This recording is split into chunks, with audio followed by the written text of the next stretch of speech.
where the mind is without fear and the head is held high, where knowledge is free, where the world has not been broken up into fragments by narrow domestic walls, where words come out from the depth of truth, where tireless striving stretches its arms towards perfection, where the clear stream of reason has not lost its way into the dreary desert sands of dead habit, where the mind is led forward by thee into ever-widening thought and action, into that heaven of freedom, my dear beloved God, let us all awake.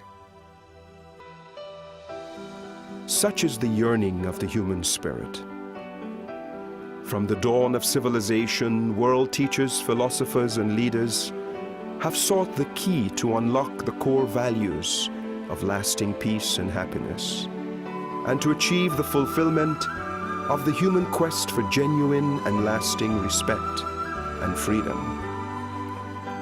This human quest has spanned the annals and aeons of human history, and on repeated occasions when humans have deviated too far from the pursuit and quest of the ideal, great minds have repeatedly appeared to speak to the conscience of humanity.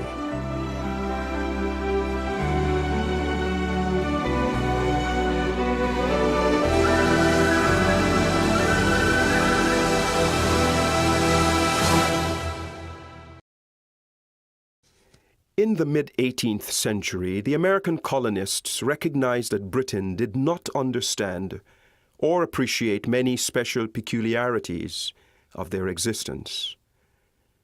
They felt that their dignity was being violated, and they needed to speak out and affirm the basic fundamental rights which lie at the heart and core of every human being and every society. Patrick Henry's clamorous call in 1775 struck the first bell of liberty and the death knell of injustice. My friends, it is natural for men to indulge in the illusions of hope. We are apt to shut our eyes against the painful truth and listen to the song of that siren till she transforms us into beasts. Is this the part of wise men engaged in a great and arduous struggle for liberty? Are we disposed to be among the number of those who, having eyes, see not, and having ears, hear not the things which so nearly concern our temporal salvation? I, for my part, am willing to know the whole truth, to know the worst, and to provide for it. I have but one lamp by which my feet are guided, and that is the lamp of experience. I know of no way of judging of the future, but by the past.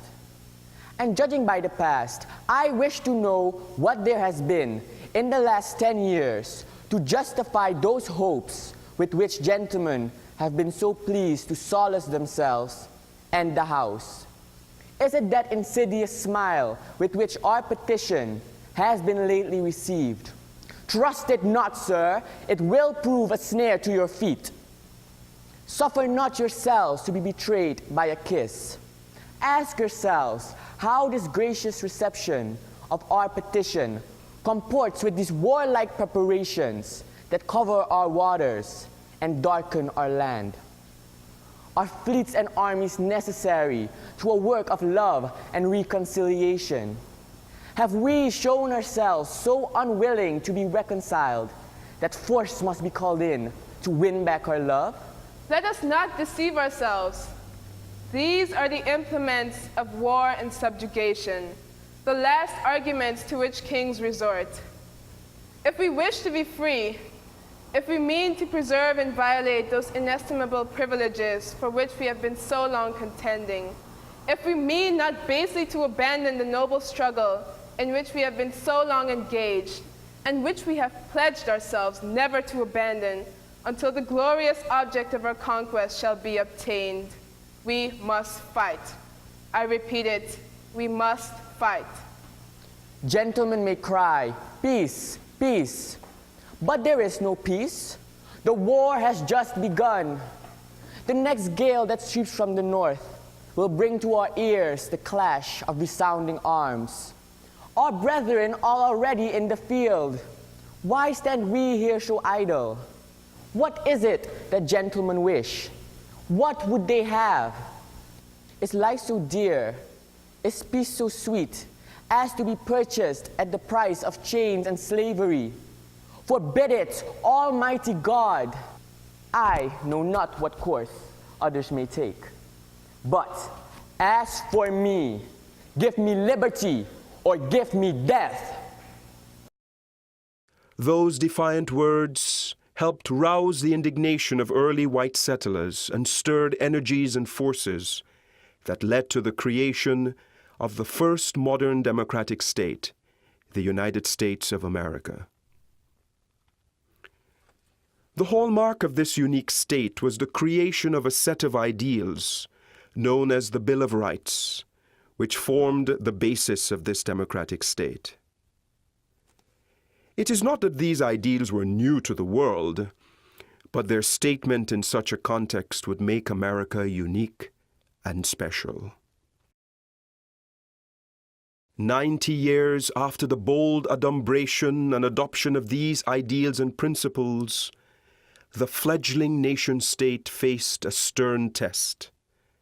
It was split into two, and each side, through the force of arms, tried to affirm its vision on the course the tides of time should take. Tens of thousands died, until eventually the Unionists prevailed with the ideal that the Bill of Rights and the Constitution were truly applicable to all men, not just white settlers, but their black slaves as well. A civil war, however, rents the heart of a people apart. A great leader had to step forward and speak healing words, lest fresh wounds would canker the young democratic state. 77 years ago, our fathers brought forth upon this continent a new nation, conceived in liberty and dedicated to the proposition that all men are created equal. Now we are engaged in a great civil war, testing whether that nation, or any nation so conceived and so dedicated, can long endure. We are met on a great battlefield of that war. We have come to dedicate a portion of that field as a final resting place, those who here gave their lives that that nation might live. It is altogether fitting and proper that we should do so. But in a larger sense, we cannot dedicate, we cannot consecrate, we cannot hallow this ground. The brave men living and dead who struggled here have consecrated it, far above our poor power to add or detract. The world will little note, nor long remember what we say here, but it can never forget what they did here. It is rather for us, the living, to be here dedicated to the great task remaining before us, that we here highly resolve that these dead shall not have died in vain, that this nation, under God, shall have a new birth of freedom, and that government of the people, by the people, for the people, shall not perish from this earth. At the time it was spoken, many did not fully grasp its power or profundity. But a century and a half later, Lincoln's sagacious words, "Lest government of the people, by the people, and for the people, perish from the earth," make this speech assuredly enduring for ages to come.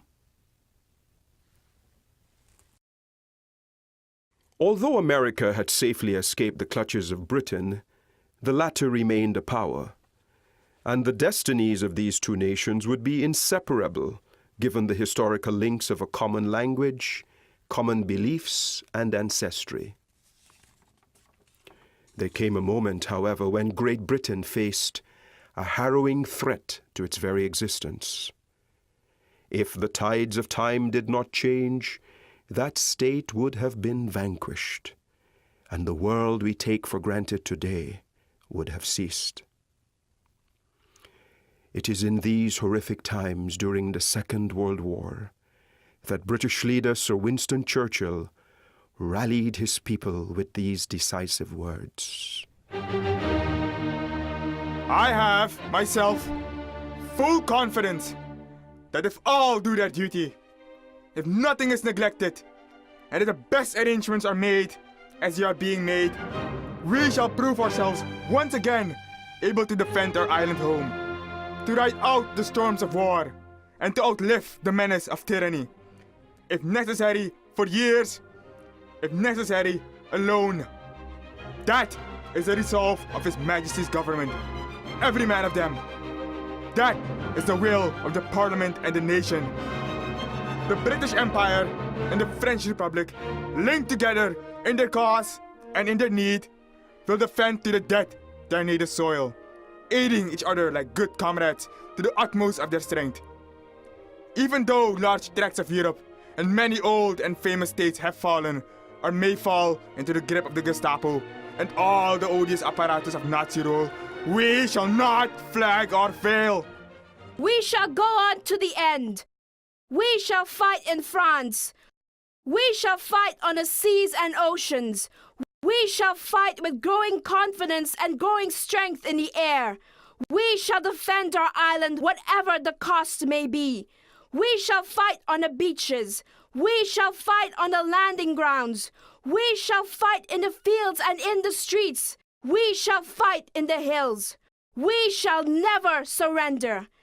And even if, which I do not for a moment believe, this island or a large part of it were subjugated and starving, then our empire beyond the seas, armed and guarded by the British fleet, would carry on the struggle until in God's good time, the new world with all its power and might steps forth to the rescue and the liberation of the old.